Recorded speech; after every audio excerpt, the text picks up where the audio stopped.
Boa noite, minha irmã, boa noite, meu irmão, trabalhadores, frequentadores e simpatizantes do Grêmio Espírita Perseverança e Caridade, na Graça, aqui em Salvador, Bahia. Tudo bem?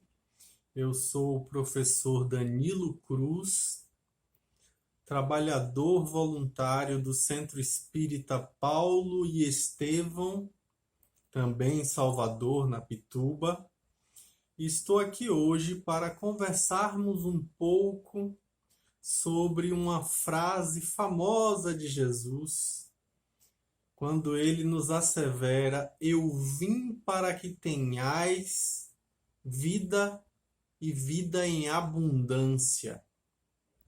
Vamos conversar sobre esse tema extremamente interessante, mas antes da gente começar verdadeiramente o nosso bate-papo da noite de hoje, vamos fazer uma prece como só ia acontecer em toda atividade espírita que se preze.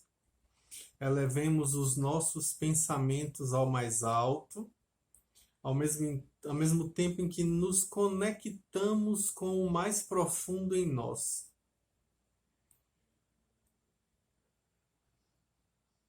Senhor Deus, aqui estamos neste instante, buscando nos esclarecer. Ajuda-nos com nossa incredulidade. Ampara-nos nas nossas limitações.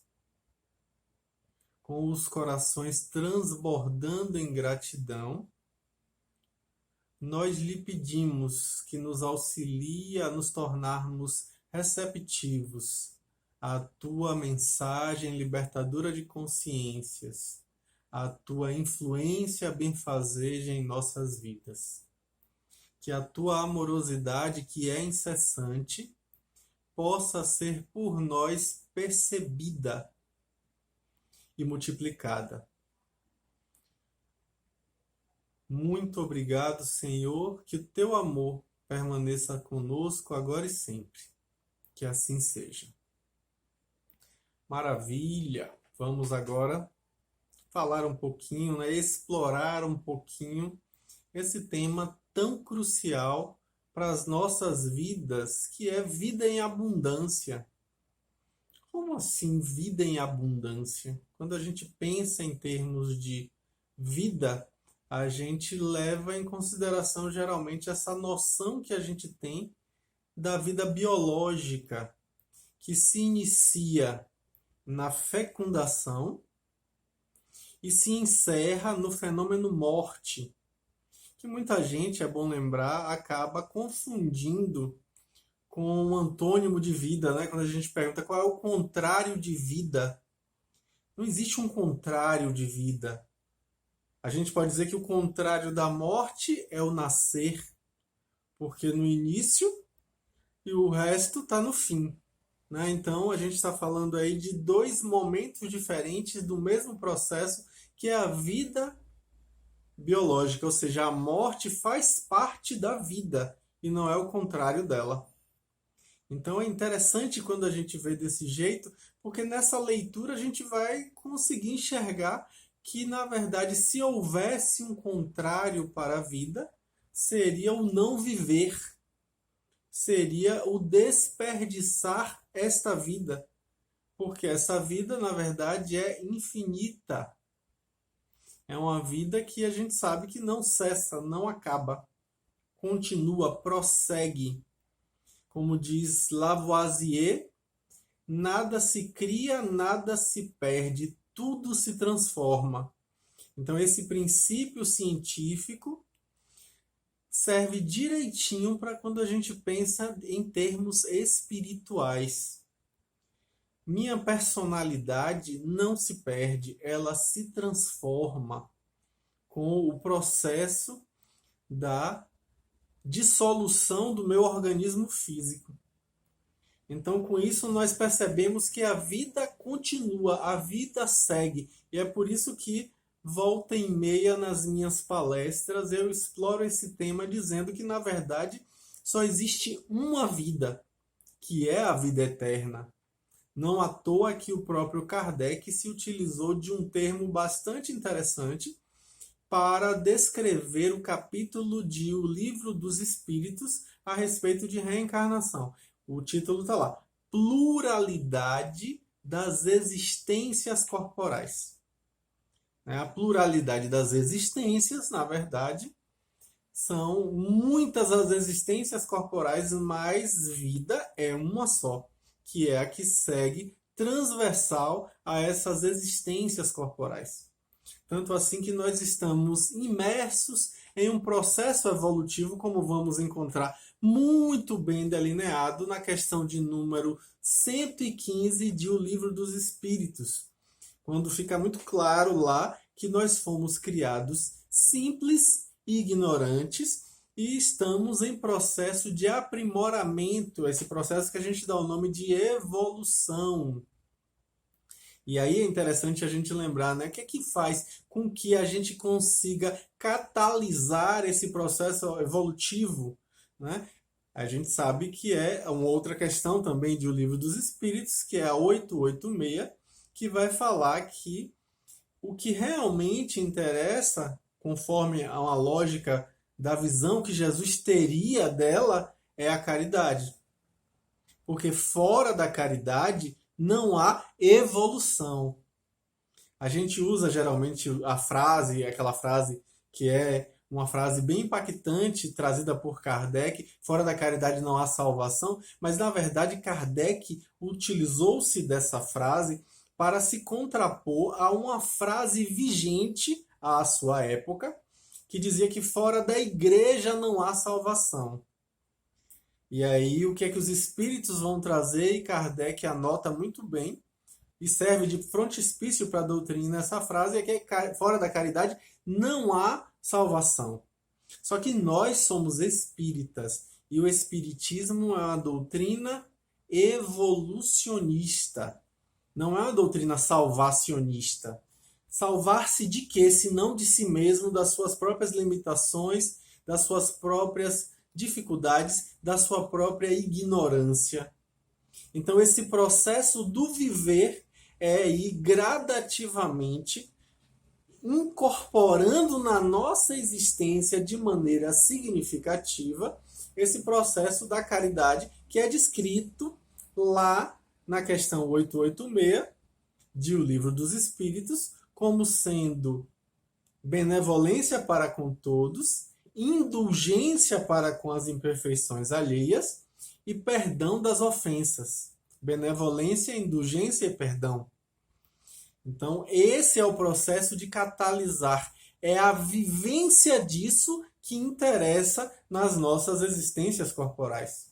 À medida em que isso se torne uma realidade objetiva, uma realidade vivenciada, e é bom lembrar, só faz sentido se for sentido, só será efetivo se for afetivo, ou seja, a gente precisa vivenciar isso com o coração, senão não faz nenhum sentido a gente pensar em termos de processo evolutivo só com teoria, só com cognição, muito bonitinho lá no papel, muito bonitinho no discurso, mas é absolutamente imprescindível que nós nos permitamos viver esse processo. Só que o viver aí, como diz Emmanuel, é diferente de existir. Emmanuel coloca no livro Palavras de Vida Eterna, olha o título do livro já trazendo aí uma dica a respeito do que ele trata, né? E inclusive essa mensagem em especial, quando ele vai falar justamente que a vida é uma experiência que precisa ser vivenciada com tal intensidade e profundidade que ela seja uma experiência digna de imortalidade.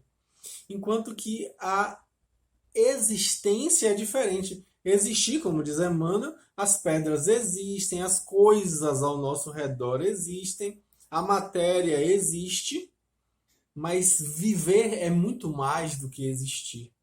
É preciso realmente trazer uma perspectiva de significado a esse viver. E aí ele vai colocar justamente que às vezes algumas pessoas, inclusive, vão utilizar mal esse viver, levando a uma inutilidade do tempo de vida, que, aliás, é uma grande questão aí para os espíritas desencarnados. Quando a gente frequenta uma reunião mediúnica de orientação de entidades desencarnadas, a gente vai perceber que os espíritas muito comumente trazem esse discurso. Os desencarnados que ainda não conseguiram se assenhorar da sua realidade, ou se conseguiram, estão aprisionados em seus remorsos e suas culpas, justamente porque se utilizaram mal do tempo que tinham. A quem muito for dado, muito será cobrado. Frase bíblica famosa. Pois bem, então nessa perspectiva, os espíritas têm ainda uma responsabilidade maior por saberem o motivo pelo qual nós aqui estamos. E aí a gente vai perceber exatamente, de forma cabal, a frase que Emmanuel coroa nessa mensagem do livro que eu estou citando, dizendo assim, ele fala assim, a seguinte frase: o berço confere existência, mas a vida é obra nossa.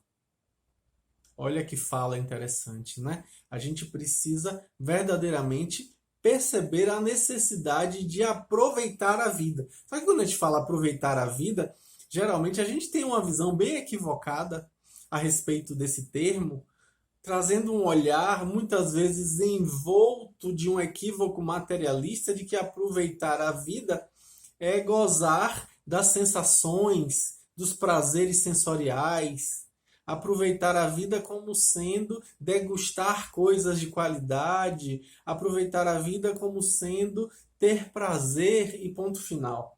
Quando, na verdade, a doutrina espírita libertadora de consciências vai nos trazer a necessidade de compreendermos que o aproveitar a vida está em um outro nível. Aproveitar a vida justamente fazendo com que essa vida seja significativa. Essa fala me faz lembrar muito algumas falas de André Luiz Peixinho a respeito do conceito de vida plena, que é um conceito, na verdade, de um psicólogo que eu tenho uma afeição muito grande, que é Carl Rogers, um autor que eu gosto bastante de estudar, quando ele vai falar isso de que nós precisamos usufruir dos nossos potenciais, transformar em realidade o que é apenas possibilidade, transformar em ato o que é virtude, ou seja, atualizar o que é virtualizado em nós, transformar em ato o que é apenas virtual, transformar em concreto, realizar. A palavra real em grego, na sua origem, significa coisa, res, coisa. É daí que vem a palavra república, né? A coisa pública. Pois bem, a coisa do povo, melhor dizendo. Então, transformar em coisa o que era apenas potencialidade. Isso é vida plena. É usufruir da vida plena. Como um outro psicólogo que eu também gosto muito, que é Abraham Maslow. Maslow, famoso pela sua hierarquia das necessidades básicas, aquela famosa pirâmide de Maslow. Pois bem, ele diz que é preciso que você seja o mais completo você que só você pode ser. Olha que convite significativo, né? Para a gente viver uma vida com sentido, uma vida significativa verdadeiramente. Aí isso me faz lembrar um outro autor que eu também gosto bastante, que tive a grata satisfação de ouvir muito falar justamente da boca de André Luiz Peixinho, que é Viktor Frankl, o criador da logoterapia.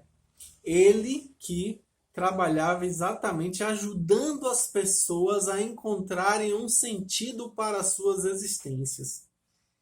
Ele percebia que uma vida sem sentido leva necessariamente à angústia do desespero. O desespero de não compreender o que está vivendo, para que se está vivendo. E aí, Viktor Frankl vai nos convidar justamente para encontrarmos esse significado, nem que a nossa busca inicial seja apenas de encontrar esse significado. Pode ser que um dia, como ele diz, a gente encontre mais adiante esse sentido, e pode ser que nem nunca encontre. É claro que ele está trazendo aí uma visão diferente da visão espírita. Nós espíritas sabemos que estamos fadados à felicidade, ou como diria Joana de Ângeles, fadados a nos assenhorarmos da herança da glória estelar. Olha, adoro essa frase dela, né? Então, precisamos nos assenhorar dessa herança. Somos herdeiros da glória estelar. E aí, tomar consciência disso é saber que, obviamente, que eu vou encontrar esse significado. Se não for nessa encarnação, será na erraticidade ou, quiçá, nas próximas encarnações. Mas eu vou encontrar esse sentido, quer eu queira ou não. Óbvio que seria muito melhor se eu pudesse fazer com que esse processo se tornasse cada vez mais consciente e, portanto, deliberado, intencional. É muito melhor você evoluir deliberadamente do que ser obrigado a evoluir pela força das circunstâncias. Então, com isso, quando você se permite a integração desse conteúdo, você vai perceber como o exemplo de Jesus vai fazer toda a diferença. Voltando ao Livro dos Espíritos, chegamos lá na questão de número 625, quando vamos ver que os espíritos elucidam para a equipe de Kardec que Jesus é o nosso modelo e guia. Jesus é o modelo e guia da humanidade. Daí a gente vê que um roteiro ele personaliza através da sua própria exemplificação pessoal. Então, é um modus vivendi, um modus operandi que serve ali para nós como uma referência para que possamos caminhar os nossos passos, lembrando dos ensinamentos dele, como sendo o espírito mais puro que já pisou no solo do planeta Terra. Então, nessa perspectiva, a gente tem nele uma grande referência, um grande modelo a seguir. Precisamos perceber essa grande oportunidade e nas falas dele é que a gente vai percebendo como isso é importante. É ele próprio que traz nas anotações do evangelista João, o discípulo que Jesus mais amou, vale lembrar. João deixa claro lá no capítulo 10, no versículo 10 desse capítulo, que Jesus diz assim, ó, literalmente o seguinte: o ladrão não vem senão para roubar, matar e destruir. Eu vim para que elas tenham vida, e vida em abundância. Em outra tradução de Carlos Torres Pastorino, ele vai dizer: eu vim para que tenhais vida e a tenham em abundância. E a tenham abundante. Então, essa perspectiva traz uma visão interessante, né? Ele prossegue, na verdade, né? Ele vai falar no versículo seguinte, o versículo 11 do capítulo 10 de João, que ele é o bom pastor. É o momento em que Jesus se compara ao bom pastor. Ele diz assim: eu sou o bom pastor. O bom pastor aplica a sua alma sobre as ovelhas. Então, em outro momento, ele vai dizer, inclusive, que nenhuma das suas ovelhas se perderá. Olha que fala interessante, como ele está completamente envolto amorosamente pela causa de elevação espiritual da humanidade como um todo. Então, a tarefa que ele abraçou, uma tarefa assaz desafiadora. Porque, infelizmente, nós, nas nossas ignorâncias, ainda nos mantemos resistentes ao processo de evolução, resistente ao processo de cristianização do ser através da amorização, como alguns autores preferem chamar, o cultivo do amor divino em nossas vidas. Então, com isso, a gente vai ter uma perspectiva de que o exemplo de Jesus faz toda a diferença. Ele diz que é preciso lembrar que ele veio para nos dar vida, vida em abundância. Será que isso não é mais um exemplo que a gente deve seguir? Mais uma forma da gente seguir adiante?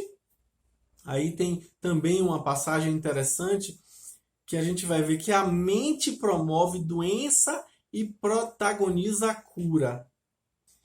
Quando a gente lê esse tipo de fala, a gente vai se lembrar justamente do fato de que muitas vezes nós próprios não estamos subjetivamente engajados no nosso processo de viver. E aí, por conta disso, promovemos, por exemplo, a doença. E aí vamos, muitas vezes, ter dificuldade com as nossas próprias existências, porque não aceitamos a necessidade evolutiva que se impõe. Joana, em alguns momentos, pela psicografia abençoada de Divaldo Franco, vai trazer que nós temos um ímpeto de rebeldia, e é justamente essa rebeldia que traz mais sofrimento. Essa fala de Joana me faz lembrar em muito uma fala de Carl Gustav Jung, psiquiatra suíço, criador da psicologia analítica, que diz que aquilo a que você resiste, persiste. Ou seja, é preciso integrar esses conteúdos negados e aceitá-los, porque só aceitando, voltando a Carl Rogers, que também fala isso, né? A gente só muda em nós aquilo que a gente aceita. Então, aquilo a que a gente resiste, persiste. É preciso aceitar e se permitir a transformação. A gente precisa se amar antes de mais nada. É preciso vivenciar essa amorosidade. E essa amorosidade precisa abarcar, inclusive, as nossas imperfeições, as nossas dificuldades, as nossas limitações. Aí, em determinado momento, a gente vai ver que é justamente isso que nos vai trazer aí a completude, essa vida em abundância, que é o amor. É o amor abundante do Cristo em nossas vidas. É a amorosidade que não cessa. Essa amorosidade incessante, daí a abundância, vai trazer justamente uma possibilidade de reflexão com relação ao nosso modo de encarar a existência. A forma como nós encaramos faz toda a diferença. Para algumas pessoas, um câncer é só mais um desafio. Para outras pessoas, um resfriado é a pior coisa do mundo, ó vida, ó céus, ó azar, coitadinho de mim. Então tudo depende da forma como nós encaramos esses desafios que a vida nos impõe.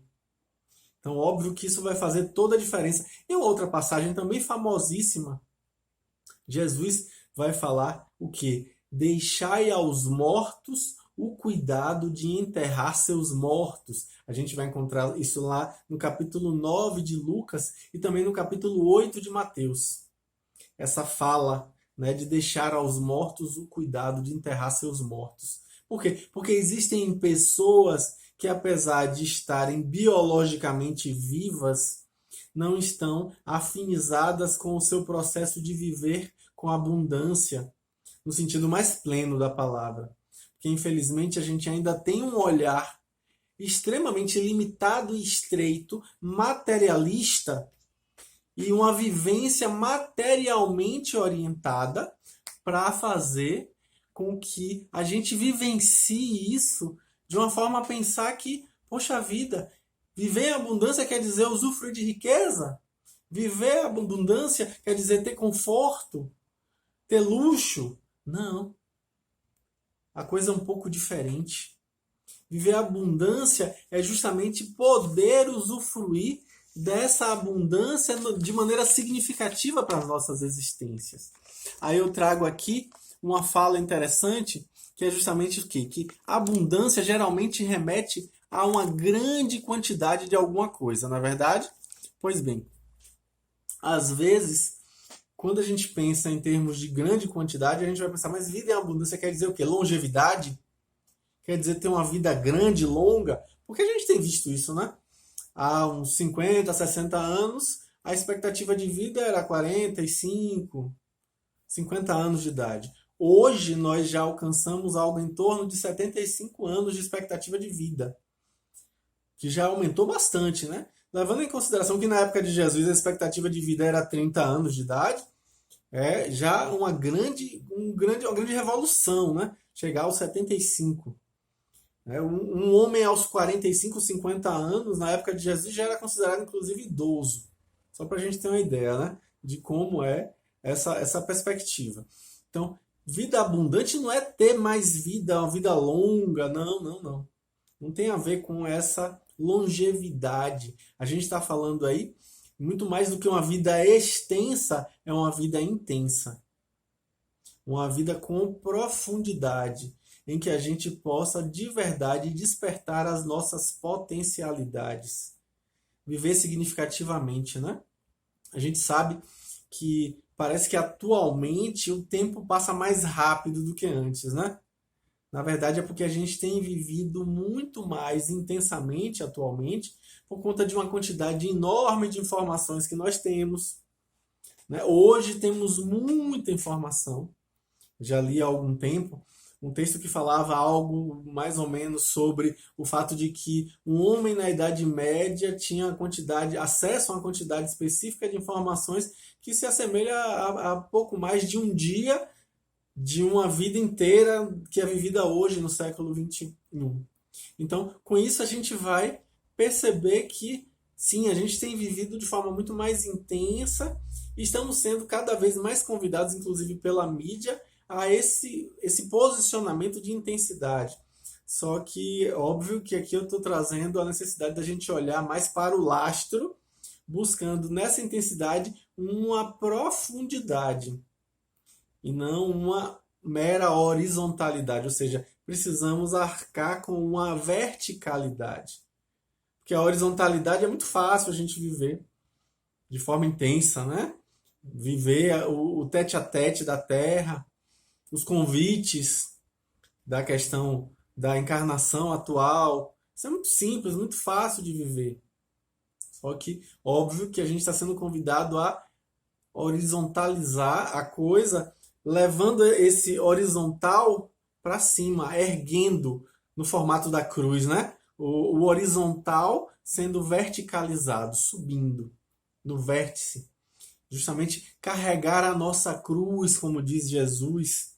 É preciso que a gente carregue a nossa cruz e siga o exemplo dele em nossas vidas. Existe um autor chamado Benjamin Israeli, inclusive ele foi um dos ministros da Rainha Vitória, lá na Inglaterra, e ele traz uma frase que eu acho extremamente significativa para a nossa reflexão de hoje. Ele diz que a vida é muito curta para ser pequena. Olha que fala interessante para a gente pensar. Olha que questão curiosa para a gente refletir. A vida é muito curta para ser pequena. Ou seja, realmente precisamos de uma vivência aprofundada em termos de construção de melhores laços. É aquela frase da música famosa, uma música bastante popular, que diz que o que se leva da vida é a vida que se leva. A gente tem que levar em consideração isso, porque infelizmente ainda temos investido muito naquilo que não vamos levar. Li recentemente nas redes sociais uma frase que considera bem isso aí. A questão de que muito frequentemente a gente se esquece de que dessa vida malmente a gente leva uma muda de roupa e nem somos nós que escolhemos. E aí eu brinco dizendo, não, quem leva a muda de roupa é o cadáver, não sou eu. Porque nem isso eu levo. Nem o meu corpo eu levo. Nem o meu corpo é meu realmente. Eu só estou usando emprestado. Então, na medida em que eu me assenhoro dessa verdade, eu vou ter um outro posicionamento diante da vida. Óbvio que eu não estou aqui fazendo uma apologia vamos largar tudo, vamos deixar tudo de lado, vamos simplesmente ser irresponsável e virar um peso para a sociedade, um peso para os nossos parentes, um peso. Não, não é isso que eu estou falando. Obviamente que eu estou trazendo aqui a necessidade de um desapego para que a gente possa saber como usar os objetos sem ser usados por eles. Isso também é importante porque Leon Denis ele coloca, né, que às vezes o possuidor passa a ser possuído pelas suas posses. Então, por isso que é tão importante que a gente tenha um mínimo de reflexão e de abertura para que percebamos quem é dono de quem, para que a gente não seja escravo daquilo que na verdade está ali para nos servir e não nós a eles, a essas coisas. Então, é preciso que a gente preste atenção para que a gente não esteja a apequenar a vida. Que infelizmente às vezes a gente faz isso, né? A gente vive com falta de plenitude, com falta de significado, com a busca vazia, com falta de lastro, né? Sem rumo. Aquela frase famosa do livro Alice no País das Maravilhas, quando Alice está fugindo do exército da Rainha de Copas e dá de frente com uma bifurcação no caminho. Aí aparece o gato que ri e ela pergunta: onde eu devo ir? Para onde eu devo ir? O gato pergunta a ela: onde você quer chegar? Ela responde: eu não sei. Então o gato que ri diz para ela: para quem não sabe onde quer chegar, qualquer caminho serve.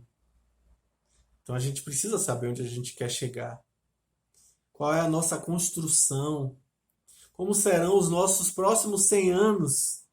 Os nossos próximos 200, 300, 400, 500 anos?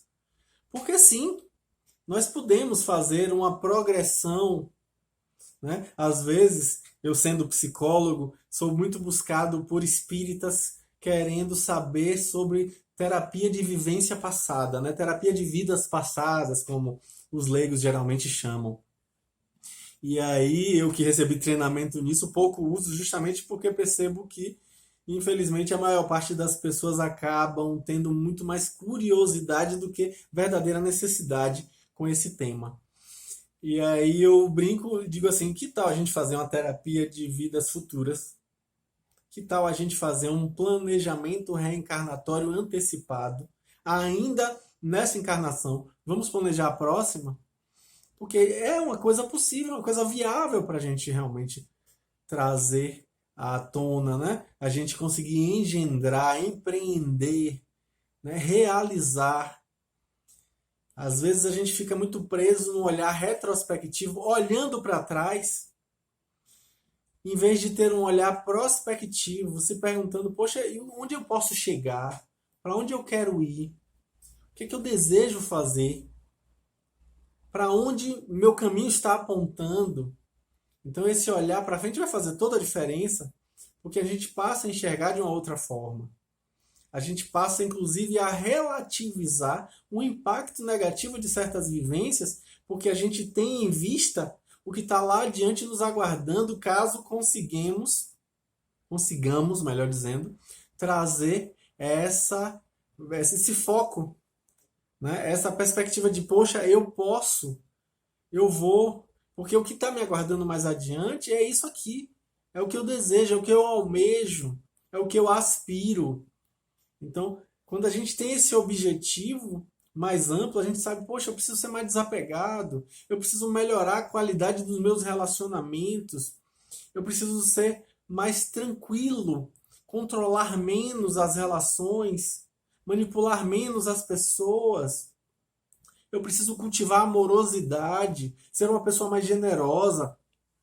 Eu preciso ser uma pessoa desapegada, uma pessoa mais tranquila, uma pessoa mais confiável.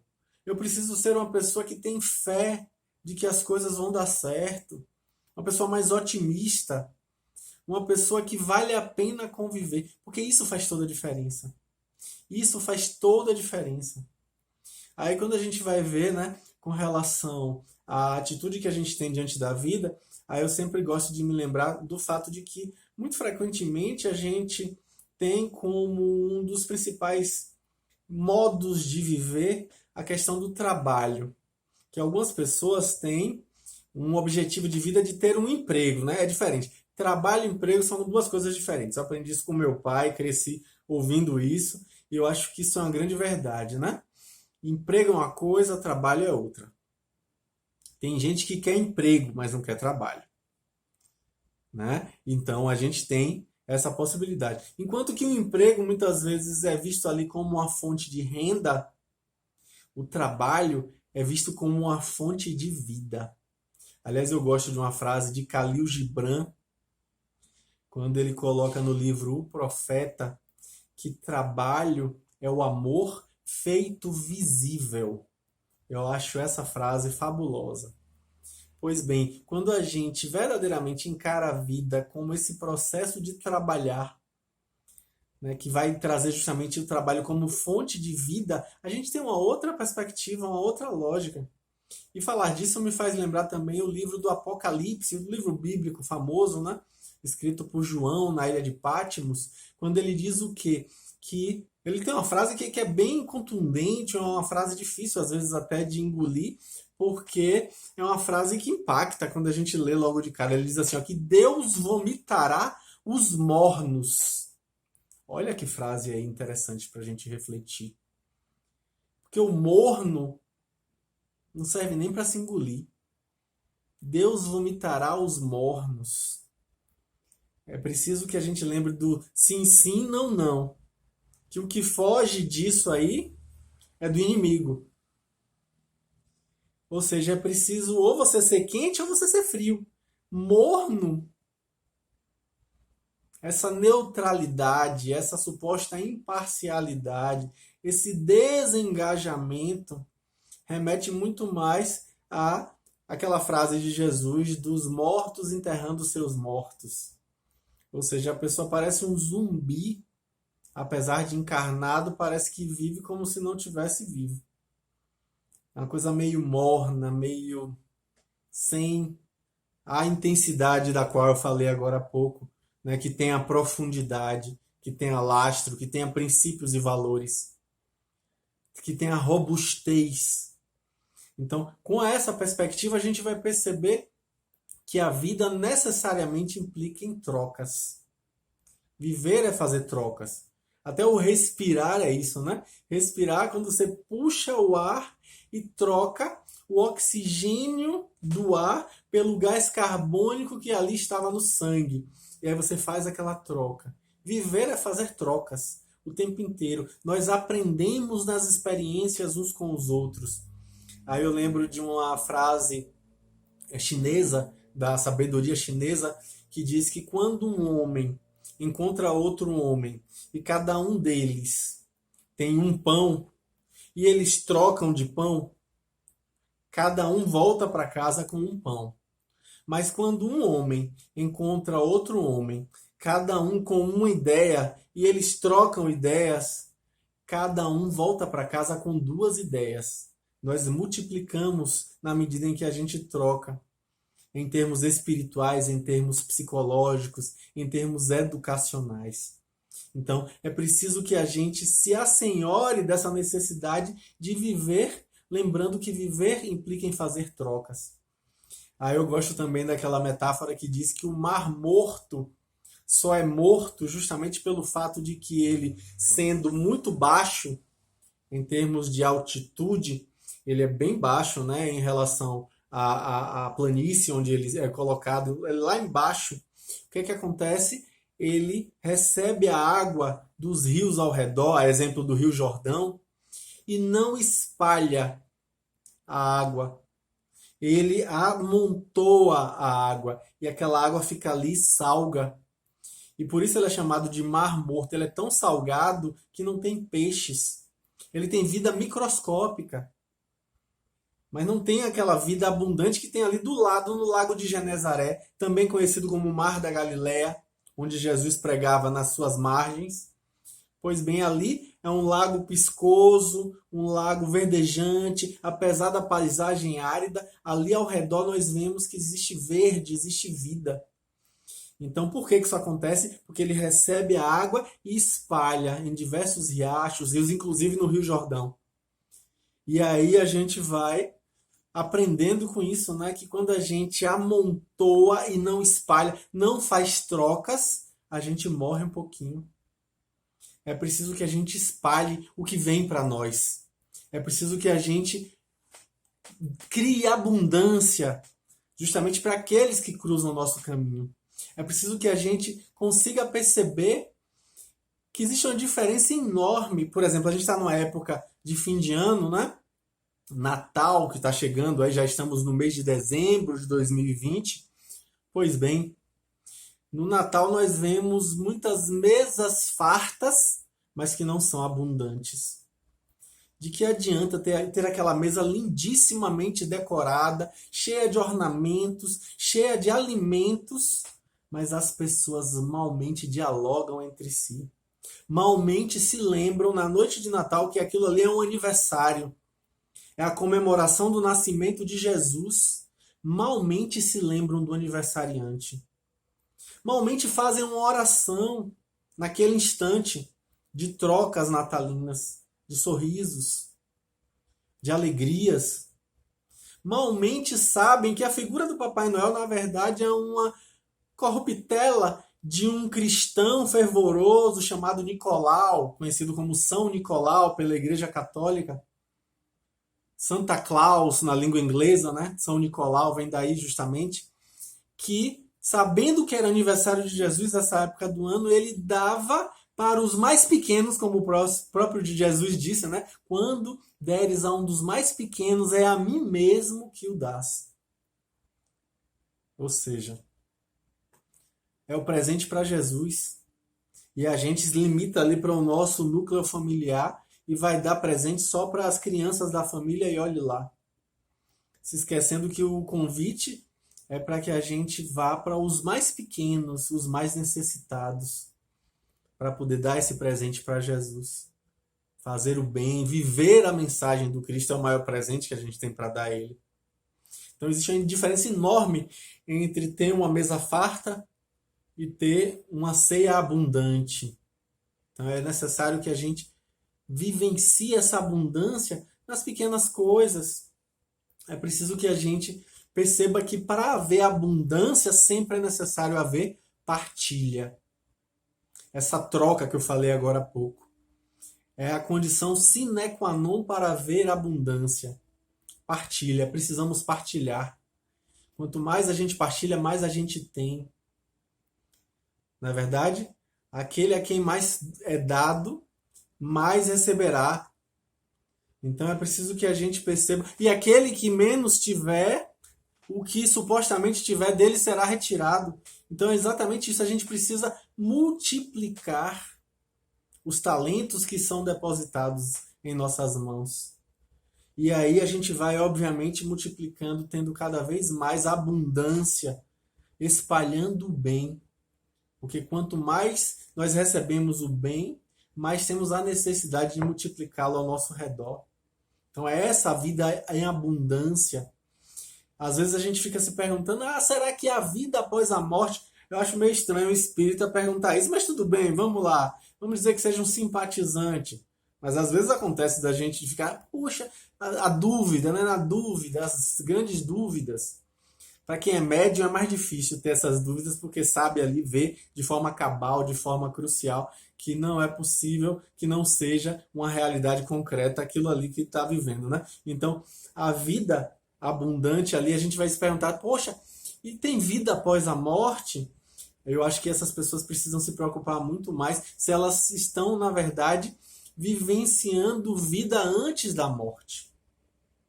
Porque viver vida em abundância é exatamente isso, implica em partilha, em ter um novo olhar para a vida, um novo olhar para o viver. E aí, obviamente, que é bom lembrar aquela frase de Paulo de Tarso, quando ele diz que é necessário morrer o homem velho para fazer nascer um novo homem. Existem pessoas que não sabem a diferença de ser idoso e ser velho. Existem idosos que não têm nada de velhos. E existem velhos que não têm nem idade para serem considerados idosos. Né? A gente às vezes vê pessoas desvitalizadas, apesar da pouca idade, enquanto que outras pessoas são doadores de vida. E esses são os que têm vida em abundância. Esses que veem de outra forma, é outra lógica o viver. Aí eu me lembro de um teatrólogo da cidade de Nova York chamado Edward Sheldon, quando ele descreve justamente o fato de que ele teve uma artrite progressiva que levou ele gradativamente a perder os movimentos do corpo, culminando mais adiante, pouco antes da sua morte, com uma cegueira. E as pessoas que gostavam muito dele, porque ele é uma pessoa de presença, uma pessoa, um doador de vida, as pessoas iam visitar lamentando, falando da tristeza que era ele estar naquela situação e saíam de lá revitalizadas, porque ele trazia para essas pessoas inspiração. Ele trazia para elas uma outra visão com relação a esses desafios existenciais. Era outra perspectiva. Então você vê, né? As pessoas iam para poder trazer algum tipo de consolação e saíam de lá consoladas. Era uma visita chamada de revigorante no processo desse existir. Né? Você vai lá para ajudar, na verdade você sai de lá ajudado, era inspirado e não o inspirador. Aí tem outra história também interessante que é de um escritor chamado Ardis Whitman, que traz justamente o fato de que uma criança ficou órfã e foi adotada por uma senhora muito caridosa, muito bondosa, que percebeu que aquela criança estava sendo tratada de maneira inadequada pelo seu pai, que acabou se envolvendo com bebida por conta da morte dessa esposa. Foi bem difícil para ele. E aí essa senhora vai e adota essa criança porque começa a perceber que ele estava se desvitalizando. E ela então vai e investe afetivamente naquela criança. Certa feita ela passa a ver a criança brincando com os amiguinhos na rua e os meninos só humilhando ele, xingando ele, criando situações bem negativas, brincando, rindo de forma sarcástica dele. E aí ela vê aquilo, fica triste. Em uma outra circunstância, quando ela passa a ver ele afastado das outras crianças, num canto, e as crianças brincando ativamente no outro canto, ela então manda o menino ir para casa e aí fala para as crianças que ali estavam na rua: vocês viram esse menino? Pois é, nós estamos diante de um grande momento da vida dele. Estamos diante de uma grande decisão. Nós estamos diante da grande decisão se ele vai ou não sobreviver ao que ele está vivendo. Ele perdeu uma mãe, está passando por um momento extremamente difícil e tenso na vida dele. E ele precisa de vocês para poder se vitalizar e ter uma vida digna de ser vivida. As crianças ficaram chocadas com aquilo, pois essa senhora é uma doadora de vida. E é ele próprio que descreve no seu livro sobre a sua própria experiência, Whitman, que vai trazer justamente isso. Né? A vivência dele, de que aquela senhora foi uma doadora de vida para ele. Foi uma grande referência para ele. Né? Ela pediu a ajuda das crianças: ajudem-me, né? Porque o futuro dele está sendo decidido. Então ela conseguiu fazer com que eles tivessem um outro olhar sobre aquele menino e ele se tornou um grande homem que nos legou grandes obras para nossas reflexões. Então, com isso, nós vemos que é preciso a gente ajustar nossa bússola. A gente pode usar a bússola para o egoísmo ou para o altruísmo. A gente, às vezes, quer só para si, né? A gente vê quando o marido critica a comida da esposa, ele está, na verdade, olhando para si, defendendo o seu paladar. Quando o professor critica o desempenho de um aluno, ele está, no fundo, dizendo que não é ele que é incompetente coisíssima nenhuma. Ele está tentando se defender desse sentimento de incompetência, de incapacidade de ensinar um aluno. Pois bem, olha que interessante, né? A gente tantas vezes faz isso. A gente às vezes critica o outro, na verdade, querendo se defender. A bússola está voltada só para si. A bússola do egoísmo. Então, quando a gente começa a ser doador de vida, a bússola passa a voltar para o outro. a gente começa a se preocupar com o outro, defender o outro, buscar ajudar o outro. Isso faz toda a diferença. Aí a gente vai ver que essa doação vai se contrapor a essa autodefesa. A gente vai perceber que não é necessária mais nenhuma autodefesa, afinal de contas não tem ninguém atacando. E mesmo quando tem, esse ataque na verdade é da pessoa contra ela mesma e não contra nós. Então a doação vai ser a nossa proteção. Alterar a bússola para o outro vai fazer toda a diferença. Ainda que a gente não possa fazer nada, a gente ainda assim pode fazer uma prece pela pessoa. Isso já é fazer alguma coisa. Isso já é doar um pouquinho de nós, um pouquinho do nosso tempo em prol do outro. Isso faz toda a diferença.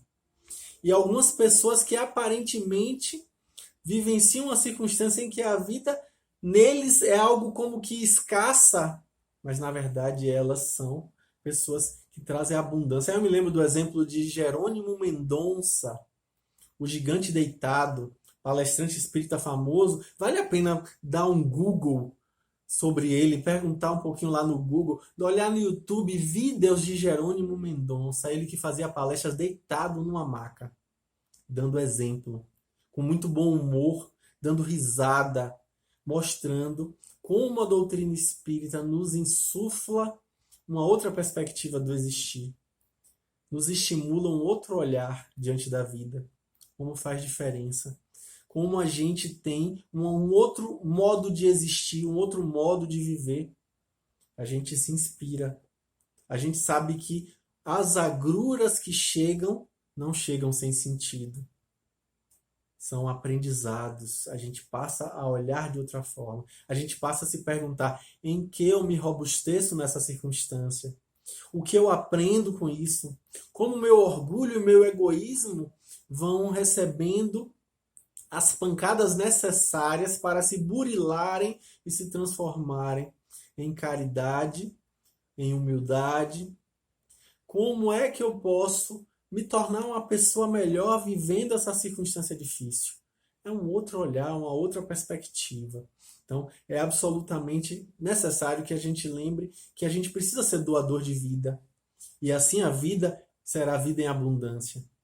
E aí eu encerro minha fala trazendo justamente um grande doador de vida chamado Francisco de Assis. Francisco de Assis, na sua oração, nos dá uma verdadeira lição do que é viver a vida em abundância. Quando ele diz, né, que a gente precisa elevar os nossos pensamentos ao alto e dizer: Senhor, fazei-me um instrumento de vossa paz. Onde houver ódio, que eu leve o amor. Onde houver ofensa, que eu leve o perdão. Onde houver discórdia, que eu leve a união. Onde houver dúvidas, que eu leve a fé. Onde houver erros, que eu leve a verdade. Onde houver desesperos, que eu leve a esperança. Onde houver tristeza, que eu leve a alegria. Onde houver trevas, que eu leve a luz. Ó Mestre, fazei com que eu procure mais consolar do que ser consolado, compreender do que ser compreendido, amar que ser amado. Porque é dando que se recebe, é perdoando que se é perdoado e é morrendo que se vive para a vida eterna. Olha que fala preciosa, é um poema lindíssimo que está trazendo a necessidade de viver abundantemente a nossa vida, sendo doadores de vida onde quer que estejamos. Essa é a necessidade. Que a gente se lembre sempre que nas noites mais escuras é quando a gente percebe que se revelam as estrelas mais brilhantes. Então, que esse olhar faça toda a diferença na nossa existência e que a vida abundante possa estar presente em nosso espírito, em nós como espíritos que somos, onde quer que estejamos, encarnados ou desencarnados, que a vida abundante possa ser sentida em quem cruzar nossos caminhos. E que a gratidão seja a tônica dos nossos relacionamentos. Vamos fazer oração? Vamos elevar nosso pensamento ao alto. Senhor Jesus, agradecemos mais uma vez por tão boas e cruciais reflexões. Que possamos nós outros nos tornarmos dignos de merecermos esses ensinamentos tão maravilhosos. Que a tua amorosidade possa ser por nós espalhada a todos que cruzarem nossos caminhos. Que a tua vida possa ser sentida nas nossas presenças. Sê conosco agora e sempre, Mestre. Que assim seja. Gratidão, um grande abraço e até a próxima com fé em Deus. Fiquem bem.